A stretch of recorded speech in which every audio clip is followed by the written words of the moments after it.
Hey guys, what's up? Welcome back to another video, and today I'll be doing a little update on my ZMR250 quad that I built quite a while ago. A couple people have been asking about it, so I'm going to do a quick update video on it and a couple other things that have happened with it that are making me want to do this video. So let's just start off with any of the setup that I've changed, or I'll just run through the parts real quick. On my battery, I'm using a Turnigy Nanotech 1300 milliamp hour 3S 45 to 90C battery, as you can see there. So nice light battery that gives it lots of punch. This little antenna holder here that's just heat shrink the different colors to hold my antennas up, and those go to my FreeSky D4R2 receiver in the bottom there. And then also I have my Naze 32 Revision 5 in there. For my ESCs, I have let me get back to this one, you can see it better. I have Afro 12 amp ESCs with Simon K firmware. Haven't changed those at all. And for my motors, I'm running DYS BE 1806 2300 kV motors, so pretty standard. Most people go for a little, maybe like a 2204, but this was a budget cheap build, so that's what I went with. And they were like $9 a motor. And then also I have DAL 5045 bullnose props, so nice, lots of power from them. And you might notice this was FPV, but recently I took this to the Bahamas to get some footage from it with my Xiaomi Yi cam that I had on there. But during that, because these props are a little bit too much for these 12 amp ESCs, and they're drawing more amps, but here where I live it's usually cold, so that's never a problem because they don't overheat. But down in the Bahamas where it was hot, my one ESC I was flying, it was actually the last beach we went to, and the last day I was flying and getting a video from. I was flying along just hovering smooth, and then my one ESC must have burned out because it just started flipping down and then went into the water, the salt water in the ocean. And I went and looked for it, swimming around. It wasn't very far out, maybe like 5 feet deep at the most. And I finally found it after about 20 minutes. The battery was still there, plugged in, smoking, or not smoking, but bubbling.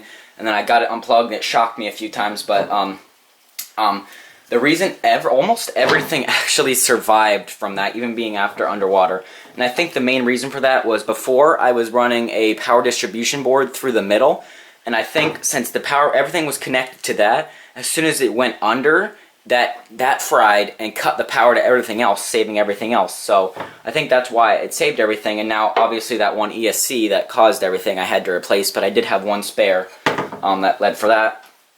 And I also lost my Xiaomi Yi camera, ADLR camera that I just bought. You can see it's not in the front anymore. I had it up here. That died, and I do have footage. I actually was able to save all the footage. None of it got lost. However, on the video you'll see eventually, I have a couple of them out so far. The video where it crashes, I'm going up and it just stops like 15 seconds before it crashes and hits the water. I think that's because the writing to the SD card was like a little bit behind, so it wasn't up to, like it wasn't, you know, I think that's why, because the writing was slower. And I also lost my FPV gear. I had my transmitter back here and my FPV camera up here. And the transmitter is actually okay, I think it still turns on, but the camera was like, well, had water in it. It didn't give me the picture. The picture was all distorted, so I think the crystal was broken. Let's see, and now since I didn't have the power distribution board anymore, I just wired everything through the middle between the plates, and that took a little bit because my wires were a little bit too thick, so I had to kind of use some really small wire, but it seems to work just fine. And for my for my radio, I'm still using my Turnigy 9XR Pro. Let me turn it on here. And this is the setup I have right now. I named it ZMR250 No Expo because since I'm flying line of sight, I don't like Expo. As you can see, I have a line through my screen there, and that doesn't. It's just, I don't really like this transmitter. The sticks are grainy. My throttle's kind of tight, and they don't always center right, and sometimes my sticks on the screen, they'll just go like really random and start doing that, and I have to hit the back of it. So I just really don't like this transmitter. I'm definitely, before I build a good filming quad, I'm going to get a FreeSky Tyrannus X9D Plus, and then, or Pro, or whatever it is, and on the back I have my FreeSky DJT module. Let's see, another thing I also changed, even though I don't have FPV right now, is my Quantum V2 goggles. I upgraded to a diversity receiver. As you can see here on the bottom, I have a Immersion RC 8 dBi Spironet patch antenna, which is a directional antenna. So it won't give you the like a sphere that a omnidirectional like this Amway will, but it'll give you a much longer and stronger beam. So that's why diversity comes in handy. And then for my receiver, I have the FR632 diversity receiver, and it's got a nice auto scan feature with an LCD screen. And I got that off of Hobby King. It was like 60 bucks for the receiver, 25 for the antenna, and a couple more dollars for the adapters, since that comes with SMA connectors and I need an RPSMA. As you can see, I kind of got this right angle adapter, then a straight adapter to get to my antenna, but that worked just fine. I had great signal in Bahamas before it crashed. And then for a battery, I also just got this since my other one that I was using died. This is a, let me get it out here.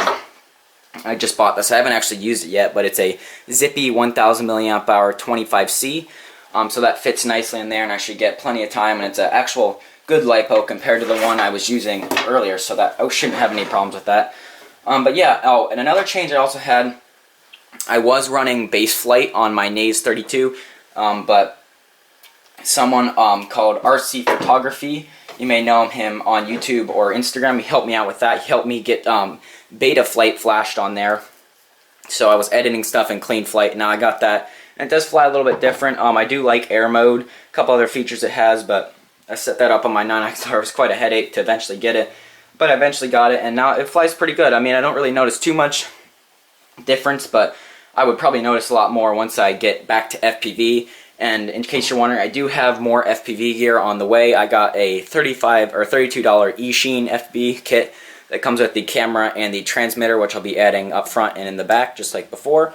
So I should be back up to FPV in about a week, because I bought that from the US warehouse on Banggood. But other than that, everything's still working. Like I said, everything was submerged underwater here, including the battery, but the battery just died last night. It was working fine. I don't know what happened to it. I guess it finally just corroded too much.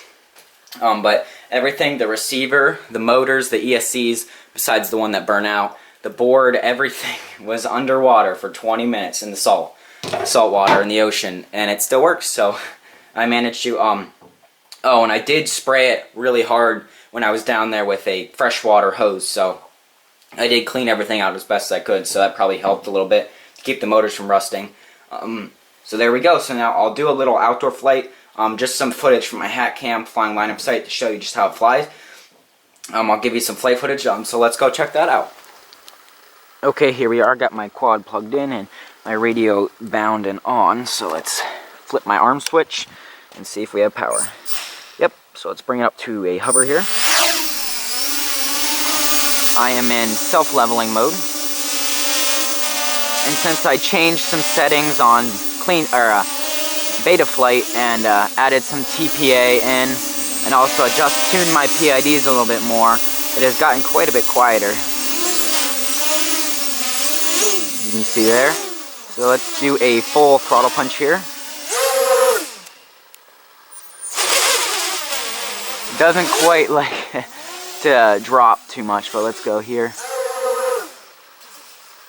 You can see quite a bit of power, even with cheap electronics. So let's do some speed runs here. I am in self-leveling mode while I have full battery. Let's do some speed runs. You can see this thing really moves for a cheap build. It sounds like a beast going by. And I did try out some 3-bladed props, but I've never had good luck with them. Like, they always seem to mess my PIDs up, but I don't know. Okay, I think that was good enough for speed runs. So let's look at the yaw and angle mode. I believe it's 45 degrees, and that is, or the pitch, I mean. And this is the yaw that I have set up on Lux Float in beta flight.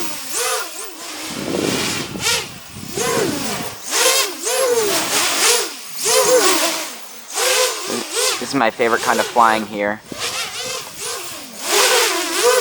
Doing this kind of punching up close stuff. I don't really like speed runs too much. I'd rather do this.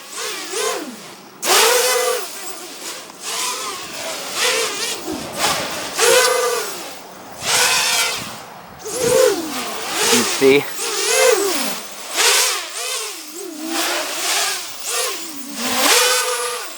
That's just how I like to fly. Let's get up in a little bit close.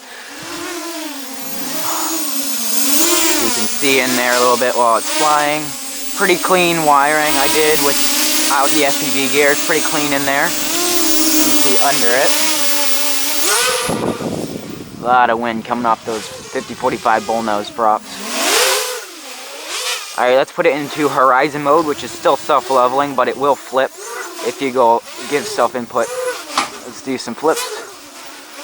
Okay, so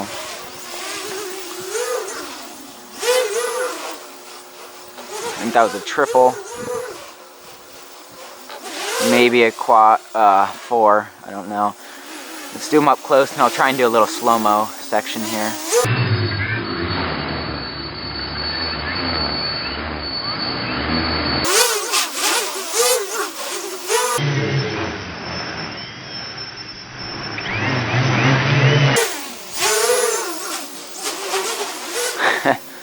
Okay, back into full level mode.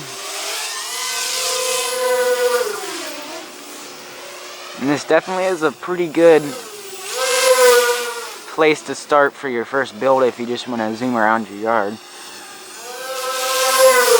It's not quite as crazy as those other builds like Sharpoo and whatever, but a whole lot cheaper, that's for sure. Not too bad for it. Let's do a funnel here. Let's get it in a little closer. Funnels are cool when you do on here. You can see a really nice pitch and yaw. Just trying to show something, but I can't get it quite right. Nah, I can't do it. I was doing it last night, but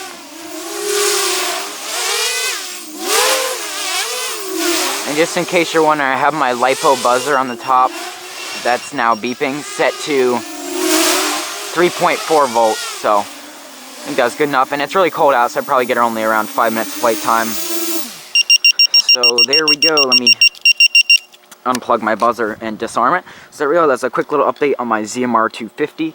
I might do another one once I get my FPV gear in, but that should be coming soon. So that was the update. Please subscribe if you aren't already, and I will see you in the next video. Bye.